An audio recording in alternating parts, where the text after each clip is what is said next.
It's not just about investment returns, but it's beyond that. It's your life, your legacy. Let's create that optimal path that you can make the most of your one amazing life. Welcome to Warriors at Work. This is Jeannie Coomber, your guide and host. Warriors at Work is a place where everyone in the workplace can come together, gain insight, encouragement, tell stories, connect, and share wisdom. We are a place of like-minded people at different stages of life, all coming together with a shared interest of enlightening and inspiring one another. If you're interested in going from the predictable to the potent, and you want to find your warrior magic, step into the journey with us. Welcome to Warriors at Work. Hi, everybody. It's Jeannie. Thank you so much for being here with me at the Warriors at Work podcast. I am continuing my month-long focus on fierce females, and I'm delighted to bring to you a returning guest, Barbara Best, who's the co-founder of Capital Strategies, an independent registered investment advisory firm founded in 2003, based in Chicago.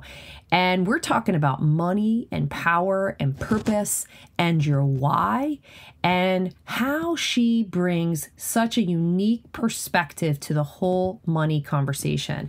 Not only is Barbara wildly talented and so skilled as an investment professional, you will quickly pick up the attributes that she really embodies that we talk about a lot here at the Warriors at Work podcast, but also in the Warrior Magic community conversations.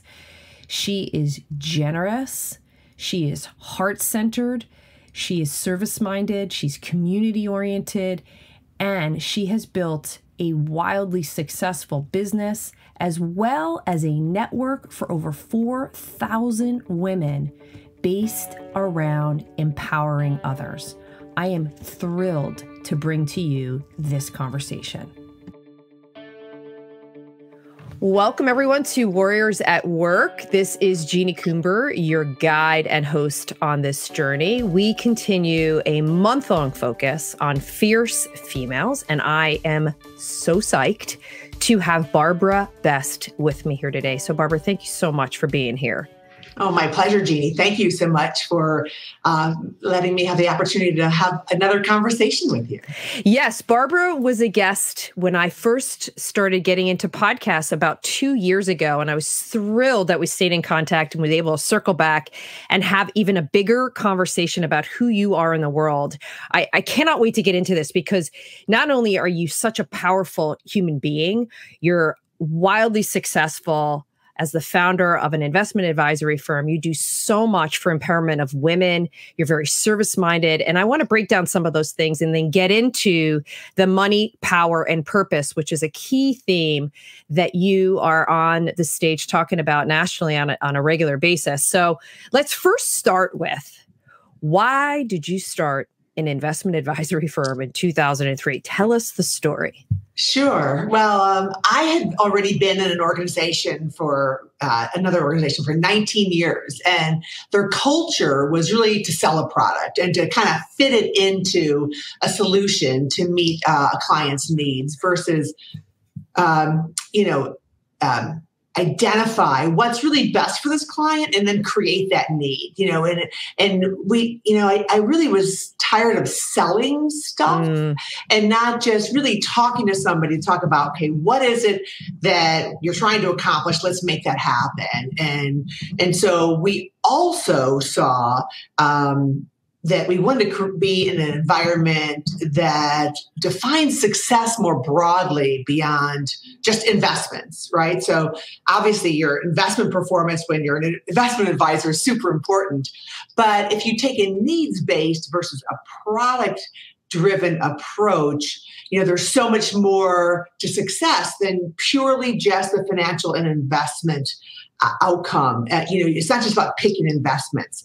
When we work with organizations, we felt, it's so important to help them really go beyond that to be successful. You have to implement good decision-making processes, better governance, and build a deeper understanding of their why, what's the mission of the money? What are we trying to accomplish? So we get a better sense of the real risks involved. And then we can do a better job actually investing the money, getting better outcomes. And we wanted to create that culture for organizations and then also for individuals and families that we work with, that same holistic lens, like what is it that matters most to you in life? And you're working so hard. It's not just about investment returns, but it's beyond that. It's your life, your legacy. Let's create that optimal path that you can make the most of your one amazing life. And in the meantime, give you better clarity and confidence and transparency around what that looks like. And that transparency is something, and independence of thought is core to who we are, and doesn't always exist in our industry in a way that I think is authentic as ours is. I love that, because you really are engaging people when you're talking about what's your why, what kind of life do you want to live, but how do you want to think? How do you want to feel? And I think that's so important, and I think that's a big differential on how you're approaching the subject of money and money management, because you're really looking at the person or the entity in a very, very holistic way, which I think leads very much to how you are so service-minded, and the word empowerment means a lot to you. And one of the things that really struck me about you is in terms of your huge advocacy for women. You have created a network through your organization where there's over 4,000 members that are a part of this. So I'd love for you to share the story and the mission. So like, where did this come from, where you were like, I'm going to do this, and then now looking at it as something that is mighty and only getting bigger? How are you continuing to stay focused on your relationship to empowerment? Oh, well, first of all, it's a core value, and it's part of my whole purpose statement is really empowering others, helping others live empowered lives, right? Because it's not me that empowers them, but they need to empower themselves. So that's just like really the essence of a lot of my thought and just how I approach things in life. But if I go back, it's really the two of our three founding partners were women. And typically half of our partners in our firm have been women, which in our industry is hugely unusual. And, it was really a point of pride, but it was more than that, right? It was really a call to action. So it was the three of us who founded the firm said, this is a real differentiator, and we need to do more to help other women succeed and to help empower other women to own our voice and our power. And so let's define the word empowerment, because that's, we hear that word all the time. It's really the process of becoming stronger and more confident to own your power and to control what you're in charge of and to claim your rights. So empowerment is you're not asking for more than what you deserve. These are our rights that we need to own. And I think when a segment of a population is not the dominant group, then they often are afraid to claim their rights, right? And to be intimidated to do so. And I think for women in the workplace, that's been a prevailing force. It's tough. It's a dance sometimes when we want to claim our voice and not be perceived as too strong and, just not being supportive. And then we get dinged for being too supportive. So, so really wanted to help women own that power and be more confident in who they were, and certainly the other issue for us and the impetus for starting this group was just in our industry, since women we just found women didn't historically support each other. There just weren't a lot of seats for one another, right? So you needed to protect your seat because it just was more limited. And fortunately, we're seeing things improve. I think we have lots of opportunities to still see more improvement about opportunities for women to lead. But I think this group we created, we wanted that culture where we encourage women to make an ask, where we encourage women to really support each other professionally. And then we really wanted to use that same holistic lens that we use in our firm, really to define success more broadly. Because I think for women especially, our definition of success is beyond professional success, right? It's really about personal, spiritual, emotional, physical issues that are important to us, our relationships. And that sense of success, it's just having professional success is not going to make us feel fully successful. And certainly if we have issues that we're struggling with in these other areas of our life, we're not going to feel fulfilled and successful. And so we wanted to bring speakers in to talk about all those different things to help inspire us to be our best selves and to, again, propel women to live more empowered lives. And when we started this 6 years ago, there wasn't a lot of groups doing this and taking this approach. I think it's really becoming very prevalent now that people are talking more about these issues. But I thought we were really early on in that conversation. Yeah. So talk to us about like what would some of these programs look and feel like, so people really can get a visual of what you're creating. Sure. Well, I guess the very first one is the neuroscience of change and why change is hard. So really getting into some of the root causes. That was when no one had heard of Amy Cuddy, or the growth mindset, Carol Dweck. And so we started talking about those issues.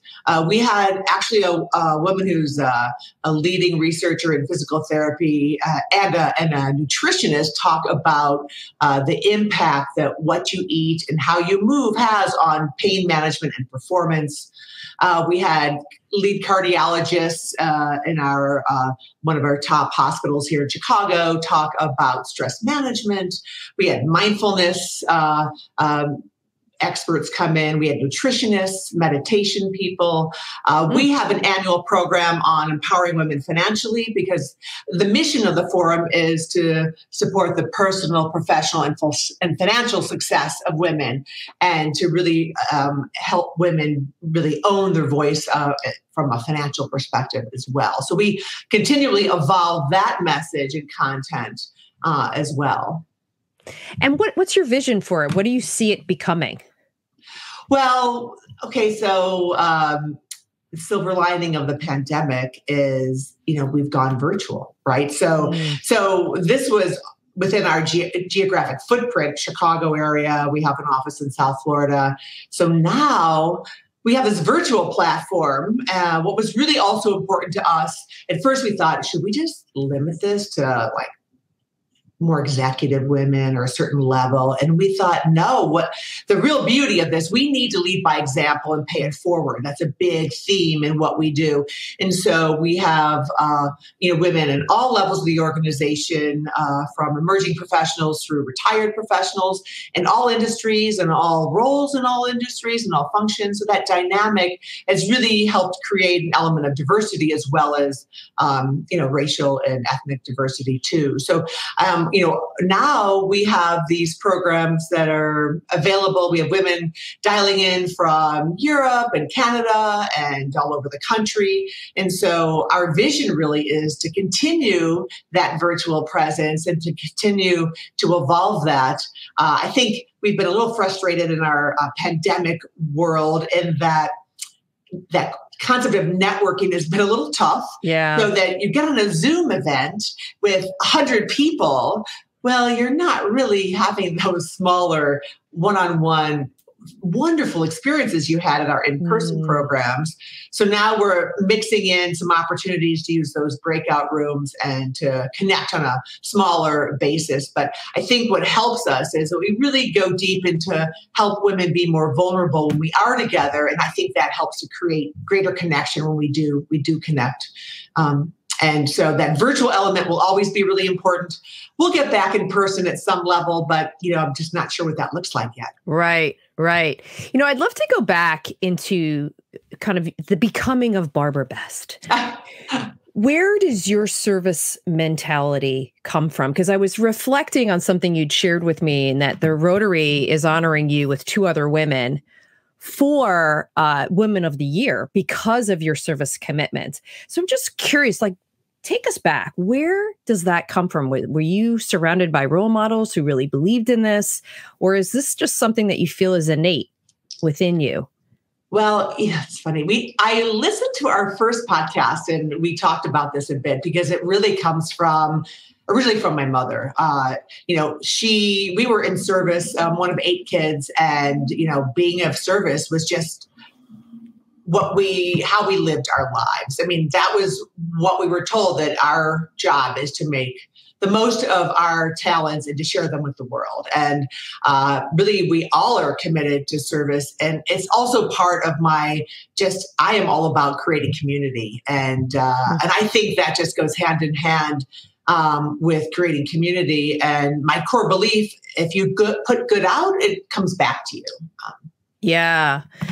And one of the things that's so interesting about you, you're very clear on who you are, what your powers are in the world, and you're also incredibly generous. Even just when we re-engaged and started having conversations, you took a keen interest in me and my evolution, and you started to share with me this idea of you being asked to talk a lot about money, power, and purpose. And it didn't surprise me that you were aligning those 3 words. So I'd love for you to share with the listeners what is the genesis behind money, power, and purpose? Like, why those 3 words? What does that mean? And what does that look like? So when somebody brings in Barbara to talk about it, give us a taste of the experience. Sure. Well, as I mentioned, we do this annual program for women on financial empowerment, on financial education. And what's important is whatever our content is relevant to women with very little wealth to more significant wealth, and who are literally in their 20s through their 70s. So we came together, again, the 3 of founding partners, to kind of talk through what themes resonated. And we share values. And so for me, this when we talk through the money, power, and purpose, light bulbs went off for us because, I look at it as, starting with purpose, right? I believe the essence of happiness and fulfillment is being connected to your purpose and living a life aligned with your purpose. Jeannie, isn't that, what excites you about your work? Oh, 100%. That is so spot on.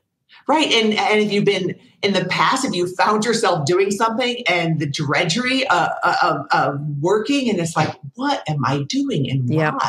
It's like your compass is off, and you're that lack of clarity. So my why, as I mentioned, is really to support and empower people so they can make the most of their one amazing life, whether it's helping their organization fulfill their missions. And then, as I mentioned, to build community in the process. So, and that really is my inspiration. So the program, we just really talked through the value of having a purpose statement, and to help really go through a little exercise of, what would a purpose statement look like or feel like. And, you have to really, you don't have to wait to live your purpose-driven life. Well, in 5 years, I'll be able to do this. I'll have more money and just have more freedom to do that. You can just be miserable. I think some people are really good about just moving forward and knowing it'll work out if they connect with their purpose. And I think helping to give more people that sense of even uncovering how they're living their purpose today, and then maybe how they can continue to get there step by step. I would imagine, too, you're seeing all sorts of behaviors, conditioning, things that we've been taught as we've been brought up as it relates to money. Do you think that our behaviors and our relationship to money can be changed? Yes. I mean, I think change is hard. So it's interesting in our program, when we educate people around money, we don't just explain, well, this is what a stock and a bond is and a mutual fund. It's really understanding our relationship and the emotional response we have with money, because that's what can derail our ability to achieve longer term goals, because of these shorter term decisions that we can make. And a better understanding of that behavior can help you make better choices. Money can be so emotional. It's tied to our identity, our status. I'm really curious what the impact of the pandemic will be, because Jeannie, tell me, when's the last time you thought of buying a luxury item, like a great piece of clothing or a killer handbag or shoes, right? Maybe the pandemic item if luxury is a Peloton bike instead, but we have this any kind of indulgence. Actually, if that would feel like that, my mind immediately went to, well, that's an indulgence, and there's no time for indulgence right now. That's not logical. Especially as somebody who was constantly commuting. I was in between. So I was passing stores and in places where that was all constantly available. And what I would notice is that when I wasn't working, when I didn't have my head down and I was tied to my schedule, what would make me feel better is if I could buy something for myself or something for someone else. I haven't really done that because I'm like, well, that isn't there. So I have a relationship so that, maybe I don't deserve this because I'm not putting in that level of drive because I'm in a car. I'm still working really hard. It's just that I'm driving my desk right now. It's very, very different. But it's interesting. And I never made that connection until you just said that. I haven't done that. I mean, my checkbook loves it because I'm not spending as much, but I don't really have any kind of indulgence. Again, I'm using the word indulgence. It could even just be as simple as, going out and buying myself a coffee outside the house. That could be something super simple. I don't do it. Right. So, will that change? I mean, even to me, I had achieved a business goal and I thought, okay, if I do this, there's this one handbag I think I'm going to buy. And then I'm like, Barbara, who can see your handbags right now? You've got a closet of some really great handbags. Just pick one of those you haven't used in a while. And where are you going anyway, besides walking your dog? So it'll be interesting. I do think, hopefully we can pause and reflect on, wow, isn't that interesting? I used to use money to fill a void. What is that void I'm trying to fill? Because we can do that in a significant way in the near term to placate that emptiness or just something to make us feel better or and make us feel like we have greater status, or that when I have that on, I'm really gonna be impactful. But that seems to be so less important. So maybe it's important to pause and think through that so that maybe we can be more intentional with our decisions. And I'm not saying stop buying stuff.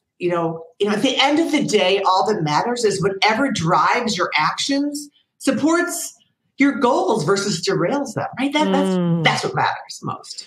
And I think what's also very interesting, the other thing that just struck me is I'm sure you see and talk to a lot of people who have, and I know you coined this phrase, this money story, where they have embarrassment or shame. I don't have enough. They have some sort of insecurity about showing the world what they have or whoever they're engaging, which I think is a key piece to this too, is to create consciousness around going back to what you just said. What is it you're trying to create in your life?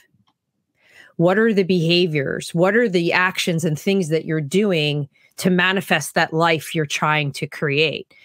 And I see people like you as a guide and an expert to help navigate that.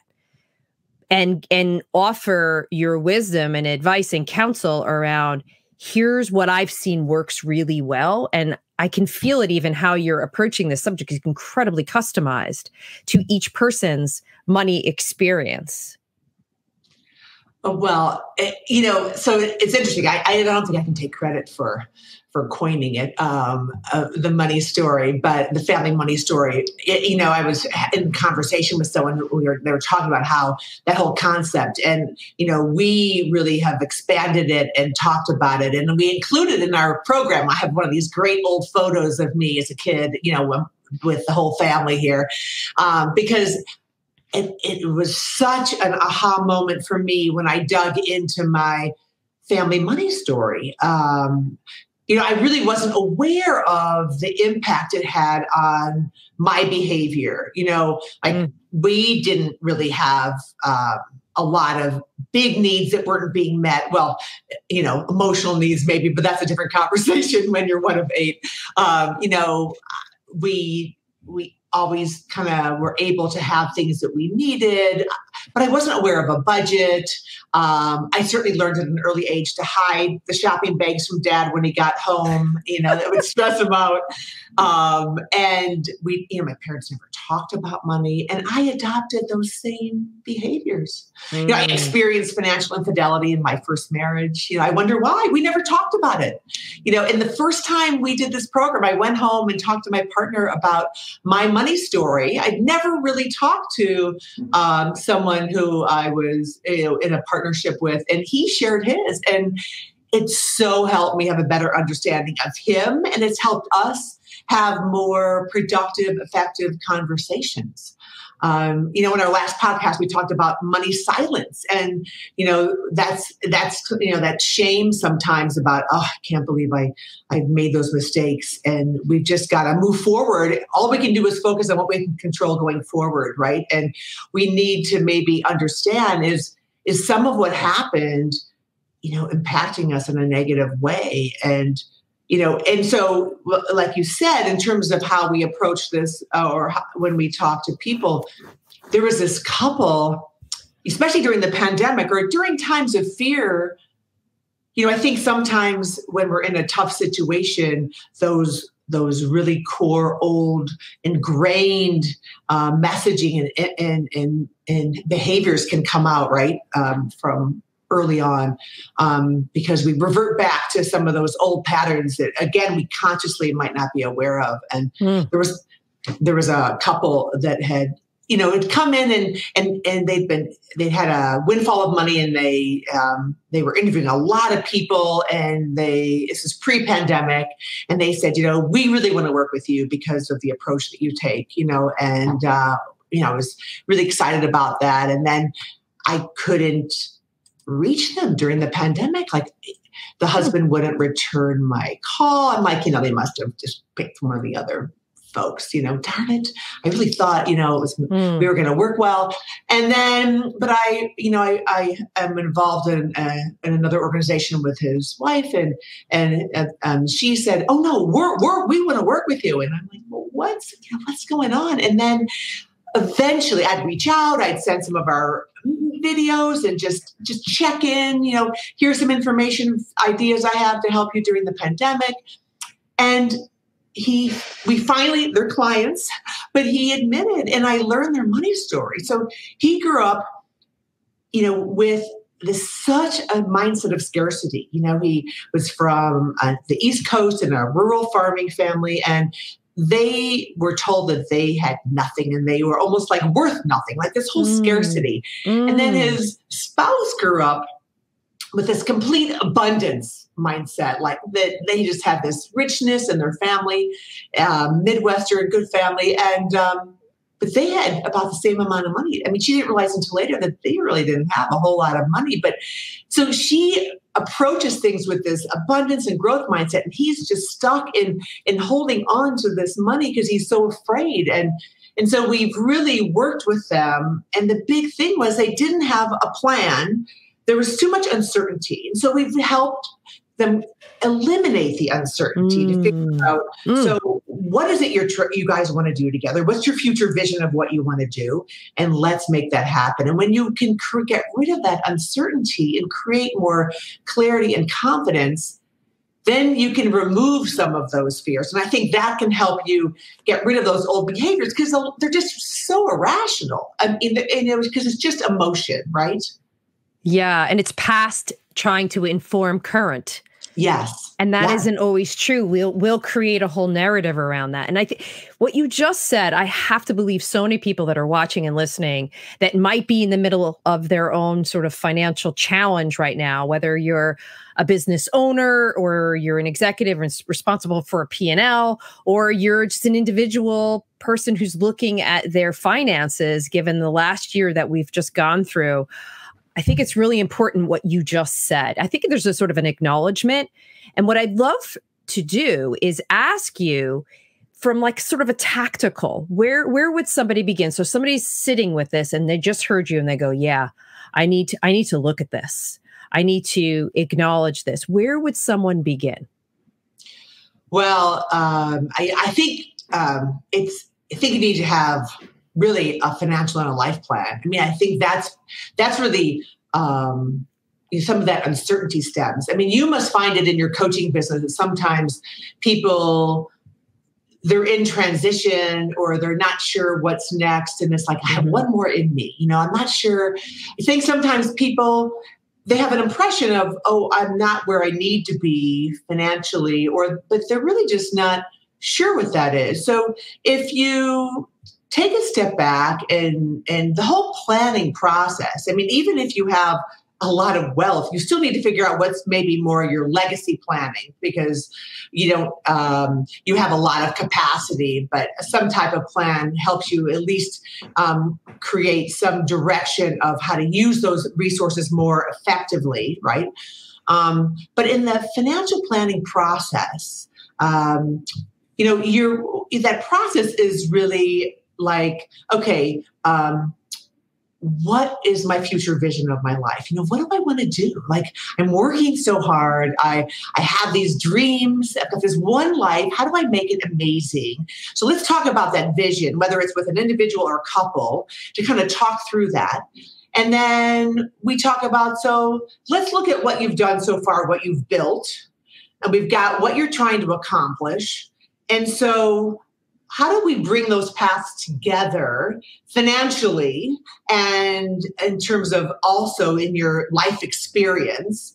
And we literally can make the numbers match what you want to accomplish. And then we can help you see, is there a gap? I mean, we really believe we create these guardrails, right? What's your dream? What's your insane dream? And then what are you willing to live with? And what are those guardrails? And like, would you rather have more money or would you rather work a few more years? Like, what are those trade-offs? If you need to think about that, you might not have to.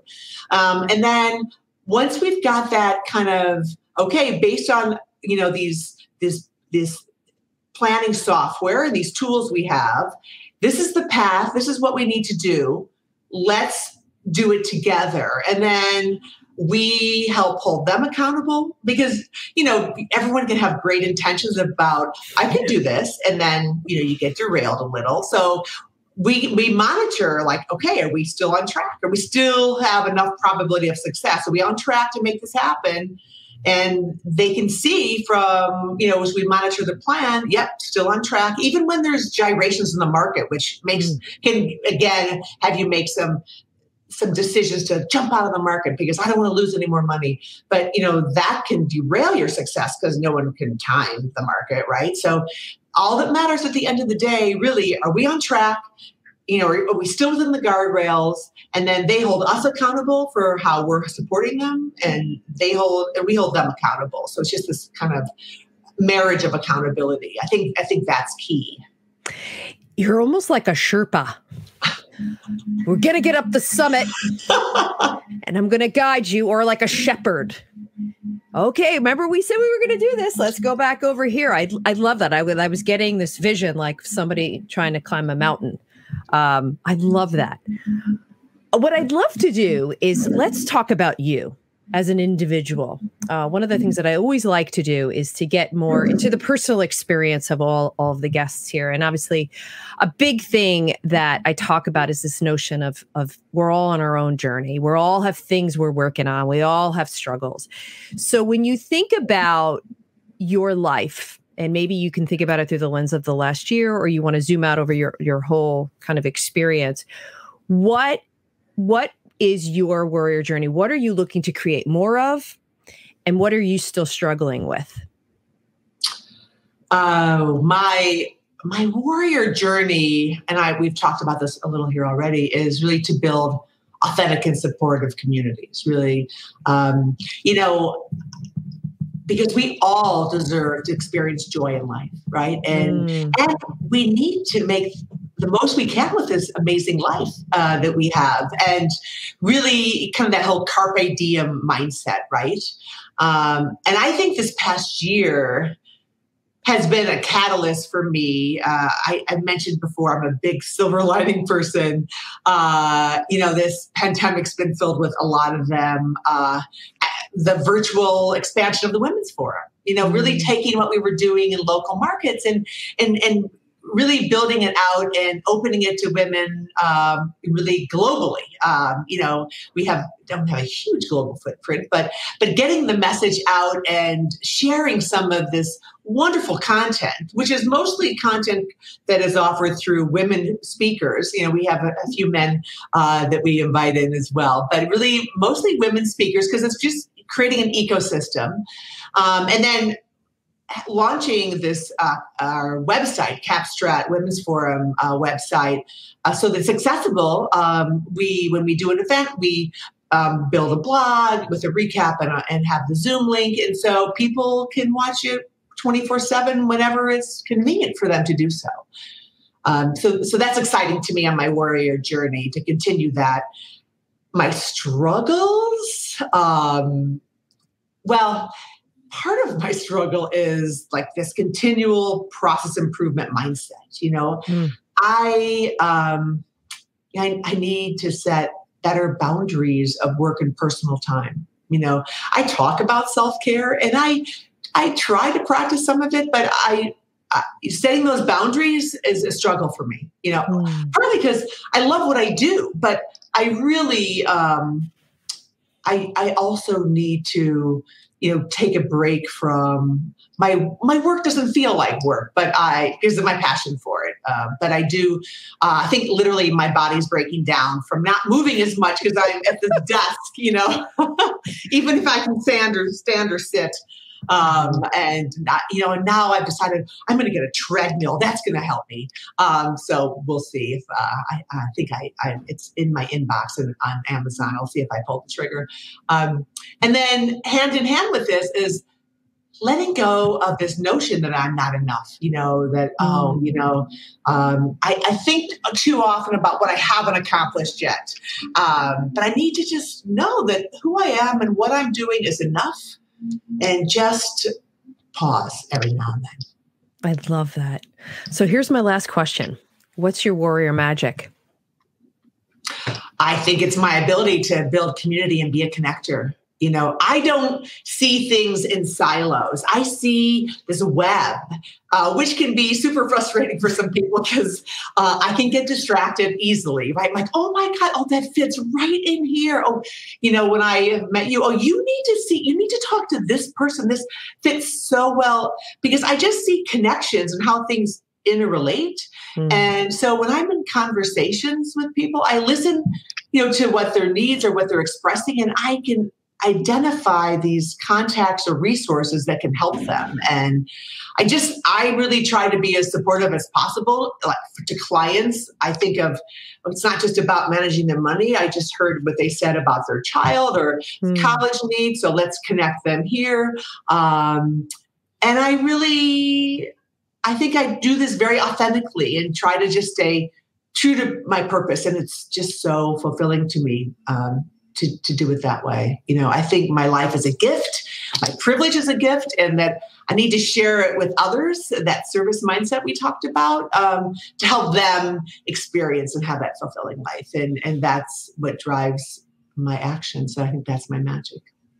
Your energy and your possibility thinking is like contagious.